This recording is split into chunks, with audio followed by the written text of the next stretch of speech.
ఒకటి ఈసారి ఏం చేయండి, డిఏపి రేట్ పెరిగింది. ఒకటి సింగల్ సూపర్ ఫాస్ఫేట్ అని దొరుకుతుంది.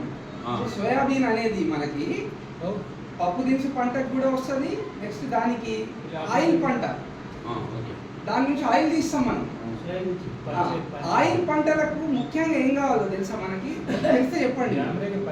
ఆయిల్ పంటకి వేరుశనగ పంటకైనా సన్ఫ్లవర్కైనా దేనికైనా మనకి ఏం కావాలంటే గింజ గట్టిదనము, గుంజ పెరగాలంటే సల్ఫర్, కాల్షియం అనే మూలకాలు అవసరం. ఇవి మనకు సింగల్ సూపర్ ఫాస్ఫేట్ లో దొరుకుతుంది. తెప్పించుకో, అడగాలి. మీరు పోయి అడిగితే వాళ్ళని తెప్పియరు. మనం దేనికి అలవాటు పడ్డామంటే డిఏపికి అలవాటు పడ్డాం. సింగల్ సూపర్ ఫాస్ఫేట్ నేను చెప్పేది ఏంటంటే నాకేం లాభం వచ్చేది కాదు. అది వేసుకుంటే పంట పెరుగుదల మీరే చూడండి.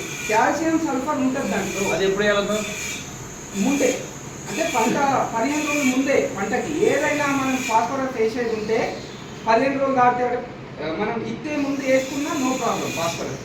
భాస్వరానికి ఏం గుణం ఉన్నదంటే ఎక్కువ రోజులు అయితే కిందికి పోతుంది, లీచింగ్ కిందికి పోతుంది, అది పనికి రాకుండా అవుతుంది భాస్వరం.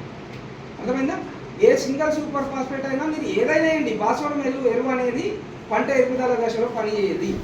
ఇంకోటి సోయాబీన్లో యూరియా అంత వేసే అవసరం లేదు, దానంతటా అదే తయారు చేసుకుంటుంది. ఏది మొక్కలు సోయాబీన్ పప్పు దినుసు పంట కాబట్టి రెండు ఇప్పుడు పళ్ళగొడితే రెండు వస్తాయి మనకి. అట్లా ఉండే పంటలకు నత్రజని అనేది తక్కువ వేసుకోవాలి, యూరియా అవసరం లేదు మనకి. ఇది సోయాబీన్లో. తొగరిలో 2 సార్లు వేస్తున్నాం కదా, ఒకసారి వేసి చూడండి. నేను పదే చెప్తున్నా, మీరు పదే చెప్తున్నా నేను ఈ మాట. పోయినసారి కూడా చెప్తున్నా, మీరు వేసి 1 ఎకరం వేయండి. మీకు 5 ఎకరాలు ఉంటే 1 ఎకరం వేయండి. ఆ 1 ఎకరం ఎన్ని వేస్తారంటే ఒకటే సార్లు వేయండి, 2 సార్లు వద్దు. ఇట్లా పత్తిలో ఎరువుల యాజమాన్యము, ఈ జిగురట్టల గురించి సార్ గారు చెప్పారు ఆల్రెడీ. ఒక పురుగు ఇప్పుడు మనం ఏదైనా ఒక 2000 రూపాయల మందు తెచ్చి కొట్టినామనుకో, మనకు ఉండే పురుగులు 100% చనిపోతాయని ఎవడు చెప్పలేడు. అవునా? 100% చనిపోదు. ఎంత పెద్ద మందు అయినా కూడా 80% వరకు చనిపోతుంది. ఆ 20% ఏం చేస్తుంది తెలుసా? దానికి టాలరెన్స్ ఏర్పడుతుంది. దాని ప్రత్యుత్పత్తి వ్యవస్థలో దానికి పుట్టిన పిల్లలు ఆ కెమికల్కి తట్టుకునే శక్తి ఏర్పడుతుంది. అది మనం చేసే తప్పు. ఊరికే దానికి వేసుకుంటా అలవాటైపోతుంది.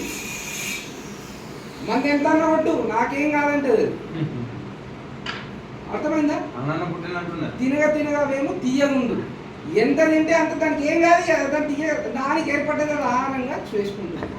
అందుకొరకే పురుగు మందులు తక్కువ కొట్టండి, నేల ఆరోగ్యానికి కాపాడండి. కేర్ బచావ్ అనే స్కీము ఇది ఒక డివిజన్లో ఒకటే విలేజ్ సెలెక్ట్ చేసి పెట్టిండ్రు.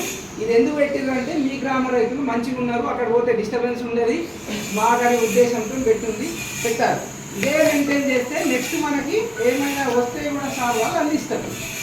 ఇది చెప్పదలుచుకున్నా. ఇంకేమైనా ఉంటే నాకు కాల్ చేయండి. Okay, thank you.